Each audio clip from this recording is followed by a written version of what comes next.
அருளை உருவான அன்னை விஷ்ணு துர்க்கை திருக்கருணையாலே நம்ம இந்த 3 பொருளை நீங்கள் யார் கொடுத்தாலும் வாங்காதீங்க. என்ன 3 பொருள் அப்படின்னு கேட்டிங்கன்னா, 1 உப்பு. உப்பு யாருமே நீங்கள் தானமாக கொடுத்தா வாங்கக்கூடாது. உப்பு தானமாக ஒருத்தவங்க கொடுக்குறாங்கன்னு வச்சுக்கோங்க, உங்கள் கையால் வாங்கக்கூடாது. ஏன் அப்படின்னு கேட்டிங்கன்னா, முருகன் கோயிலனா உப்பு வைப்பாங்க தெரியுமா? அது நிறையா மதத்துக்காரங்க பார்த்து அவங்க கோயிலில் வைக்க ஆரம்பிச்சிட்டாங்க. அதை விடுங்க. உப்பு ஏன் வைக்கணும் அப்படின்னா, இந்த உப்பு தான் உங்களுடைய கெட்ட ஆற்றலை மற்றவரிடத்தில் நீங்கள் பரப்ப வேண்டும் என்றால், கொடுக்க வேண்டும் என்றால் உப்பு தானம் பண்ணுங்கள்.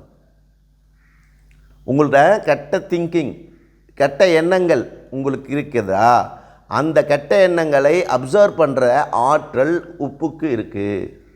அதனால தான் நம் மூதாதையரெல்லாம் உப்பு கொடுத்தீங்கன்னா கையில் வாங்க மாட்டாங்க, வைங்கன்னுவாங்க. இட் இஸ் சயின்ஸ், அது விஞ்ஞானம். உப்புக்கு அந்த தன்மை இருக்குது. உப்புக்கு அந்த தன்மை இருக்குது.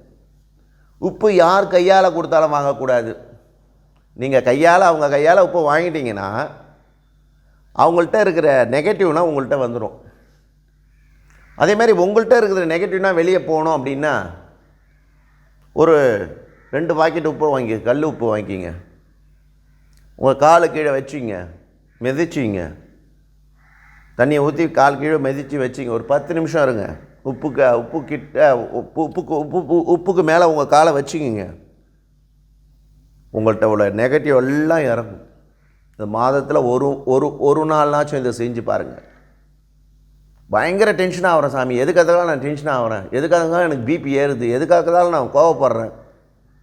அப்போ உங்களுடைய நெகட்டிவை அடிக்கடி எடுக்கிறது பார்த்திங்கன்னா, நம்ம எலக்ட்ரிஷியன் வேலை செய்கிறவங்க பாருங்கன்னா, இந்த கறி உப்பு இதெல்லாம் அண்டர் கிரவுண்டில் போடுவாங்க, எர்த்து ரிசீவ் பண்ணுறதுக்கு. அப்போ உப்புக்கு அவ்வளோ தன்மை இருக்குது.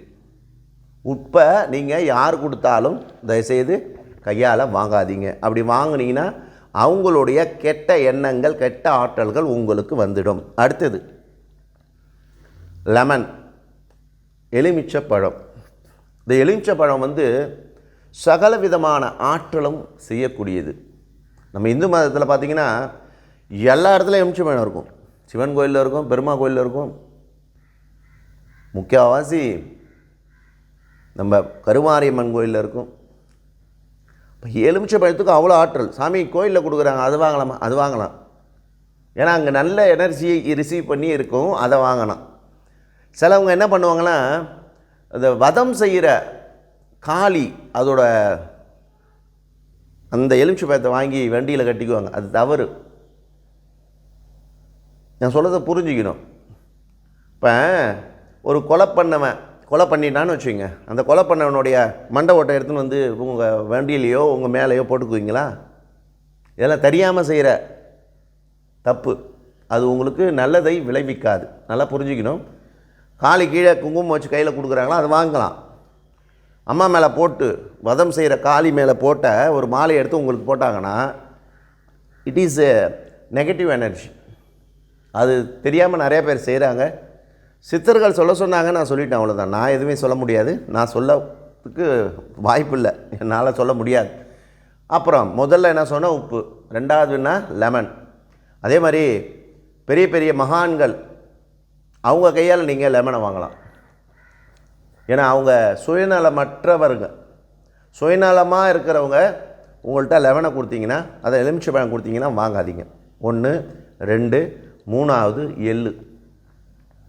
இந்த எள்ளை யார் தானமாக கொடுக்குறாங்களோ அவங்களுடைய நெகட்டிவ் ஃபுல்லாக, அவங்களுடைய துன்பங்கள் அனைத்தும் நீங்கள் பெற்றுக்கொள்வதாகத்தான் அர்த்தம். இது எப்படி சாமி சொல்கிறீங்க?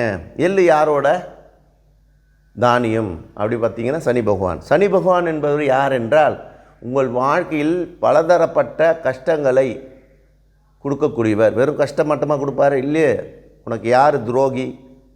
உன் நண்பனே உனக்கு துரோகம் பண்ணுவான், அதை பாடம் கற்பிப்பவர் தான் சனி பகவான். சனி பகவான் பயப்படக்கூடாது.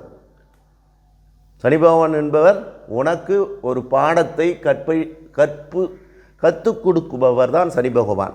இவர் யார், இவர் யார், அவன் யார், இவன் யார், உன் மனைவி யார், உன் பொண்ணு யார், உன் பையன் யார், உன்னுடைய மாமனார் யார், உங்களுடைய மாமியார் யார், உங்களுடைய மச்சினிச்சி யார், உங்கள் கொழுந்தனார் யார், இவங்கெல்லாம் புலன்பட வைப்பது தான் சனி பகவானுடைய வேலை.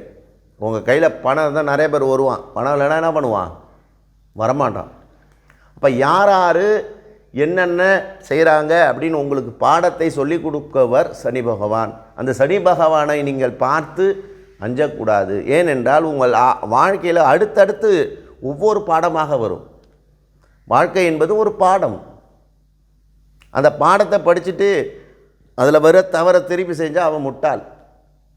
இப்போ ஒரு 10 லட்ச ரூபா ஒருத்தட்ட கொடுத்துட்டோம், ஃப்ரெண்டு வந்து கேட்டார், கொடுத்தாச்சு. அவர்கிட்ட போய் கேட்குறோம், கொடுக்கும்போது ஈஸியாக கொடுத்துடலாம், வாங்கும்போது பயங்கர கஷ்டப்பட்டு சண்டை போட்டு வாங்கணும். திரும்பியும் இன்னொருத்தர் ஒரு 10 லட்ச ரூபா கேட்குறாரு, கொடுப்பீங்களா? கொடுக்கக்கூடாது.